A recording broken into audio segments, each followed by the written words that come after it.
Muy buenos días, muchas gracias a los convocantes del evento, a Proindustria, a las centrales sindicales CUT, CTC y CGT, a mis compañeros de panel y por supuesto a todas las personas que asisten, al senador José Enrique Robledo que convoca esta audiencia también.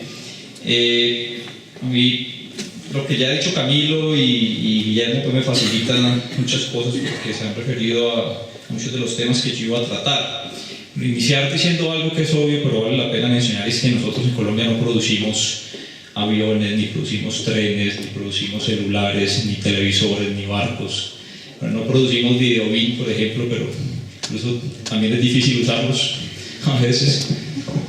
Y somos un país atrasado tecnológicamente y científicamente, no innovamos lo suficiente en electrónica, en medicina, en biología, en ingeniería, ni en ningún área del conocimiento avanzado. Según la OCDE, el nivel de investigación y desarrollo para la industria en Colombia es similar al que tenía Corea en 1970.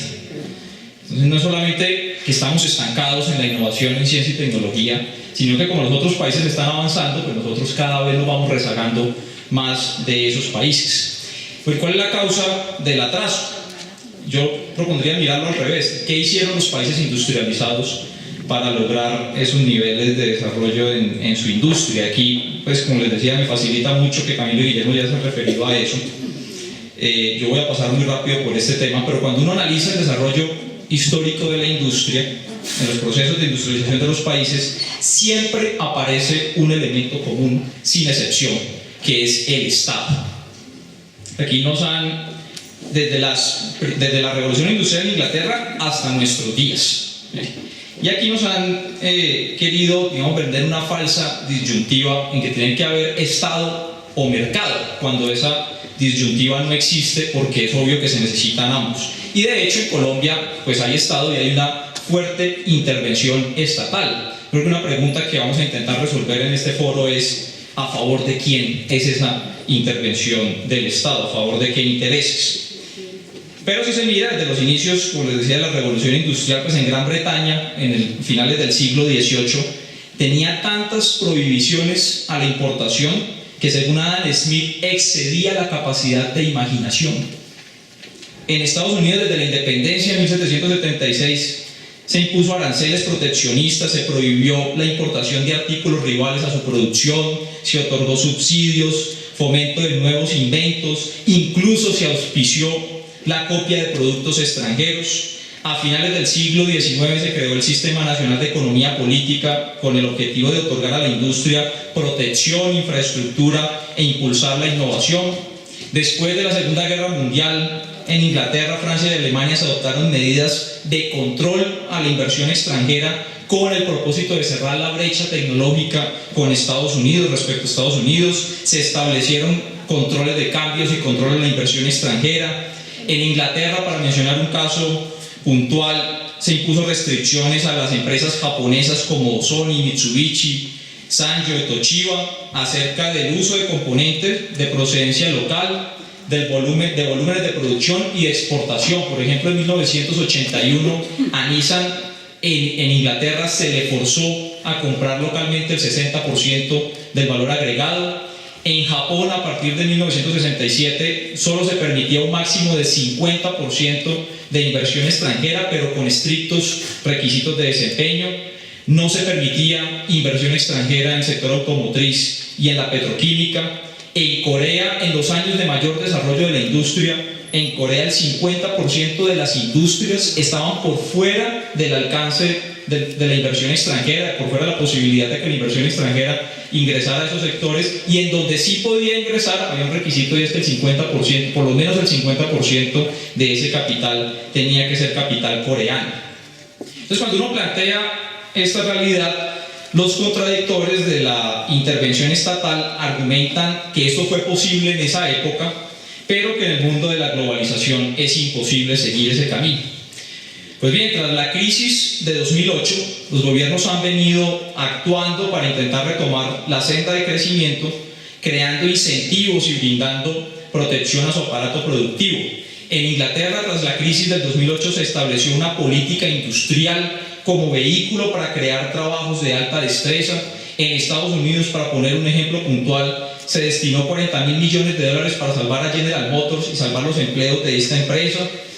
De hecho, economistas tan prestigiosos, profesor de la Universidad de Princeton como Daniel Roderick, definen que todavía en la actualidad el gobierno federal de los Estados Unidos es la empresa capitalista más grande del planeta de lejos. Lo dice así Daniel Roderick. En China, las empresas estatales, hay empresas estatales que actúan como incubadoras para mejorar las habilidades técnicas y el talento gerencial. El gobierno ha impuesto exigencias de contenido nacional beneficiando a la industria automotriz y de productos electrónicos chinos. Singapur y Hong Kong, que son dos naciones que les gusta mucho poner de ejemplo a los defensores del libre comercio, son economías volcadas a la producción industrial con fuertes programas estatales para promover esa producción industrial. Y finalmente Brasil creó a partir del año 2004 la política industrial, tecnológica y de comercio exterior llamada PITSE, para apoyar desde el Estado operaciones estratégicas en áreas de vital importancia como semiconductores, software, bienes de capital y productos farmacéuticos. El Banco Mundial también, tras la crisis del 2008, ha admitido que se deben implementar políticas industriales para acelerar el cambio estructural en los países en desarrollo. El Programa de Naciones Unidas para el Desarrollo en 2013 recomendó a los gobiernos fomentar industrias locales. Según el PNUD, el éxito de naciones que han logrado alcanzar un grado avanzado en el proceso de industrialización fue porque, voy a leer textualmente lo que dice el PNUD, se opusieron a la liberación irrestricta postulada en el Consenso de Washington. ¿Qué hizo Colombia? Bueno, pues en Colombia no hemos hecho, por supuesto, nada de esto. Lo poquito que se hizo en materia de política industrial entre las décadas de 1950 y 1970 fue absolutamente insuficiente y se abandonó sin completar el proceso. Pero a partir de 1990, todas las políticas estatales han estado dirigidas a eliminar la posibilidad de desarrollar una industria competitiva en el país. Y lo que hay en Colombia es una política sistemática para acabar con lo que sobrevive de industria. Las industrias que no fallecen por inanición fallecen en Colombia por asfixia. Voy a referirme a algunos resultados que tienen por objetivo demostrar que en Colombia sí hay un acelerado proceso de desindustrialización. Algunas cifras muy rápido para no cansarlos con muchos datos. En 1975 la industria representaba el 23,5% de la producción total del país. En 2002 ya había caído al 14,5% y en la actualidad, en el año 2013, estamos en el 11,2% de lo que pesa la industria en el total de la producción del país. En 1992, por ejemplo, teníamos 7.900 plantas industriales y teníamos 38 millones de colombianos, es decir, que había una planta cada 5.000 habitantes. Para el año 2007 había caído a 7.200 plantas industriales y 698 plantas menos, y había 5 millones de colombianos más, y eso nos aumentaba la relación, había una planta cada 6.000 habitantes. Y en el año 2012 tenemos 9.200 plantas industriales, pero tenemos 46 millones de colombianos. Eso lo que significa es que volvimos otra vez a los niveles de inicios del siglo XX, es decir, que hay un evidente proceso de estancamiento en el desarrollo industrial. Hace 3 décadas el empleo industrial era el 25% del empleo total del país y hoy estamos alrededor del 13%. Y entonces una pregunta es, bueno, ¿y por qué producimos menos? No hay quien compre en Colombia, producimos menos porque no hay demanda en Colombia. Bien, en el año 2012 el mercado interno fue de 307 billones de pesos, es decir, una cifra nada despreciable. Y en los últimos 10 años esa demanda interna se incrementó 60%. Entonces la producción del país, en este mismo periodo, en los últimos 10 años, la producción creció, toda la producción de la economía creció al 4,3% promedio y el consumo creció el 60%. Eso significa que no somos capaces de abastecer el mercado interno, menos vamos a ser capaces de abastecer el mercado externo con esos tratados de libre comercio. Concluye esta parte con un par de datos más. Como se habrán dado cuenta, lo que hemos hecho en las 2 últimas décadas es un pésimo negocio. Abrimos una tienda y no teníamos nada que vender. Y cuando uno no vende, pues le toca ver cómo los demás venden y a uno comprar. Más del 70% de lo que vendemos al mundo es café, petróleo, carbón, níquel, banano y flores. Y más del 90% de lo que compramos son bienes industriales. Y como los bienes industriales valen más que las materias primas que vendemos al mundo, tenemos un déficit en nuestros negocios con el mundo que es altísimo. La deuda externa entre 1995 y 2013 se incrementó 250%. La cuenta corriente acumula un saldo negativo que es superior a 90.000 millones de dólares en ese mismo periodo. Es decir, que le debemos una vela a cada santo y las cosas no están mejorando. Por el contrario, la brecha entre lo que estamos importando y lo que logramos producir se está ampliando cada vez más. Es decir, cada vez somos menos capaces de abastecer con producción local las necesidades de consumo que tenemos los colombianos. Voy a mostrar algunos datos en esto. Entre el periodo 2000 y 2011, en el sector de alimentos y bebidas, las importaciones se incrementaron 292% y la producción solamente creció 170%, es decir, crecieron más las importaciones que lo que logramos producir. En textiles y prendas de vestir, 280% crecieron las importaciones y 86% creció la producción. En cuero y calzado, las importaciones crecieron 590% y la producción 130%. Y en vehículos, las importaciones se incrementaron 810% y la producción 238%. Es decir, que cada vez hay una brecha mayor, insisto, entre lo que logramos abastecer del mercado nacional, del consumo de los colombianos, con producción local. Con el argumento de la importancia del mercado exterior como motor de desarrollo, que como lo hemos visto es una falacia, los últimos gobiernos justificaron la negociación e implementación de acuerdos comerciales con destacadas potencias económicas como Estados Unidos, Canadá, la Unión Europea, México, Corea, Japón, entre otros.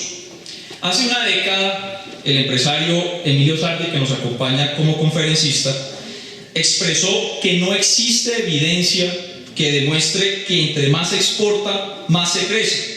Y en ese momento, la participación de las exportaciones de Colombia como porcentaje del PIB era mayor que en Estados Unidos y que en Japón. Pero por supuesto a nadie se le ocurriría pensar que Colombia es un país más rico que Estados Unidos y Japón.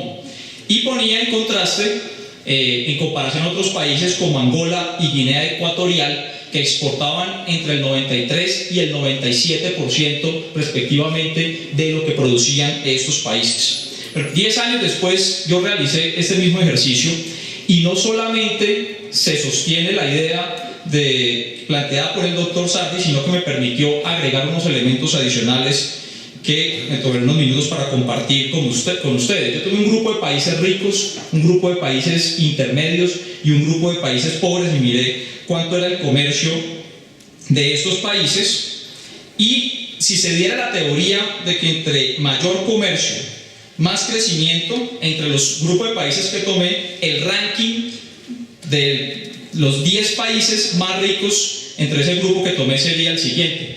El país más rico sería Guinea Ecuatorial, le seguiría Corea del Sur, República Democrática del Congo, Alemania, Sierra Leona, Reino Unido, Colombia, Japón, Estados Unidos e Islas Comoras.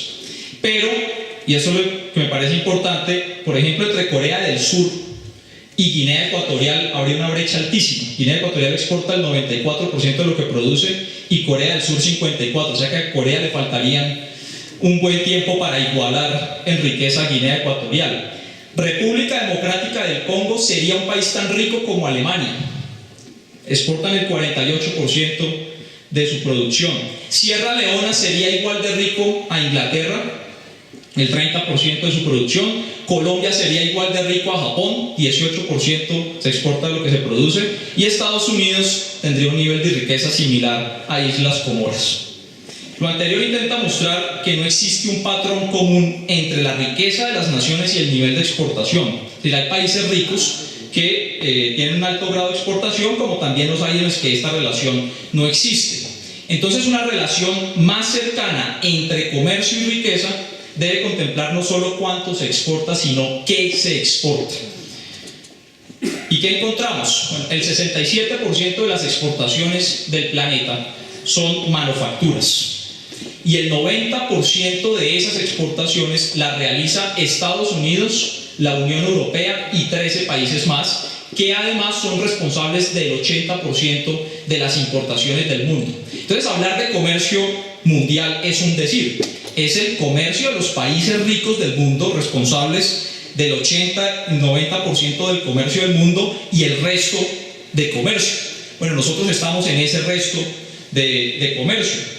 José Antonio Campo hace poco tiempo realizó un estudio que mostraba la relación, que prueba la relación que existe entre la riqueza que se genera según lo que se exporte, en un índice que se llama el nivel de sofisticación, es decir, cuánta riqueza le crea a un país según lo que exporte. Bueno, los peores países según ese nivel de sofisticación son Malawi, Etiopía, Zimbabue y Burkina Faso. Y los mejores son Luxemburgo, Irlanda, Suiza, Islandia y Singapur. En el caso de Corea y de Estados Unidos, el 70% de lo que exportan estas economías supera el promedio del nivel de sofisticación, y nosotros no llegamos ni siquiera al 29%. Y concluye ese estudio de José Antonio Campo que el comercio de Colombia, las exportaciones de Colombia no son capaces de crear riqueza en el país, es decir, que nuestras exportaciones no crean riqueza para la economía. Es decir, a nosotros no se nos aplica eso de exportar o morir, sino más bien de exportar hasta morir. ¿Sí? Entre más exportamos, peor nos va. ¿Sí? Esto significa que en una economía abierta con estos países, Colombia va a vender productos que no generan riqueza. Hablo del caso de Estados Unidos y Corea, y necesariamente va a tener que comprar bienes que sí generan riqueza para esos países, no riqueza, por supuesto, para Colombia. Para terminar, quiero dar algunos datos de los resultados de los TLC, porque, bueno, ese es el foro, ¿no? Nosotros propusimos un foro como balance de los tratados de libre comercio. Vamos a ver cómo nos ha ido en estos años de TLC, y voy a referir algunos datos generales y algunos datos con Estados Unidos. En el año 2013, el déficit de la industria, el déficit comercial de la industria superó los 99.000 millones de dólares. Con Estados Unidos, antes del TLC con Estados Unidos, teníamos un superávit comercial superior a 8.250 millones de dólares. Y a julio de este año tenemos un déficit de 2.200 millones de dólares. Es decir, en 2 años de tratado de libre comercio con Estados Unidos hemos perdido 24 billones de pesos de comercio con ese país. 24 billones de pesos. Y ustedes saben hoy el lío en el que está el gobierno tratando de conseguir 12,5 billones de pesos. Pero bueno, en 2 años con Estados... Bueno, y les cuento solo el de Estados Unidos, no les cuento los otros para que no nos pongamos a llorar todos aquí, pero solo con Estados Unidos perdimos 24 billones de pesos. Y con razón, el gobierno estadounidense está feliz. Cuando se cumplió 1 año del TLC con Estados Unidos, el gobierno emitió un comunicado, y lo voy a leer textualmente porque me parece que es muy importante para este foro. Dice: las empresas, agricultores y ganaderos y trabajadores norteamericanos ya están teniendo tremendos beneficios gracias a la baja de aranceles lograda con el TLC. Además, que los resultados muestran que la industria de Estados Unidos está tomando ventaja del mayor acceso que tiene al mercado colombiano. Finaliza el comunicado diciendo: el potencial del comercio entre Estados Unidos y Colombia es emocionante. El gobierno colombiano ha seguido políticas para promover la apertura de su mercado y ha sido recompensado con más comercio. El futuro de nuestra relación económica construida sobre el TLC es brillante, dice el gobierno de los Estados Unidos. Y mientras esto ocurre, el gobierno de Santos quiere hacernos creer el cuento de que vamos a ser como Suiza, siguiendo las recomendaciones y las recetas de Haití. El gobierno se ha negado a hacer un balance de los PLC porque saben que los resultados los deja al desnudo. Pero lo más grave es que insisten en aprobar nuevos tratados de libre comercio como el de Corea del Sur, que se volvió a presentar después de que el gobierno de Santos dice en el Congreso de Analdex, dice no vamos a buscar más mercados, vamos a concentrarnos en los TLC que tenemos. A los 2 días radicaron el TLC con Corea en el Congreso de la República y el protocolo comercial del Acuerdo de Alianza Pacífico, que nos va a llevar a su vez al Tratado de Transpacífico. Concluye afirmando que es imposible industrializarse con un Estado que actúa 24 horas al día en contra de la industria. Necesitamos un gobierno que defienda a los industriales de verdad, no con discurso. Samsung empezó como una empresa que vendía frutas, verduras y pescado. Ese fue el inicio de Samsung. Y ustedes ven hoy, yo creo que la mitad de los aparatos electrónicos que hay aquí en este territorio hoy son Samsung. Nokia comenzó haciendo productos de madera. Si nosotros perdemos el conocimiento y la experticia que hemos acumulado en la industria, va a ser muy difícil recuperarla después cuando ya no tengamos posibilidad de seguir produciendo. Y por eso quienes hacemos parte de la iniciativa TLC al Desnudo, y los invitamos a que visiten nuestra página tlcaldesnudo.com, hemos acuñado esa consigna que está ahí en esa pancarta, es que no nos oponemos al comercio, pero sí a los malos negocios, y como está demostrado hasta hoy, estos TLC son unos pésimos negocios para el país. Muchas gracias.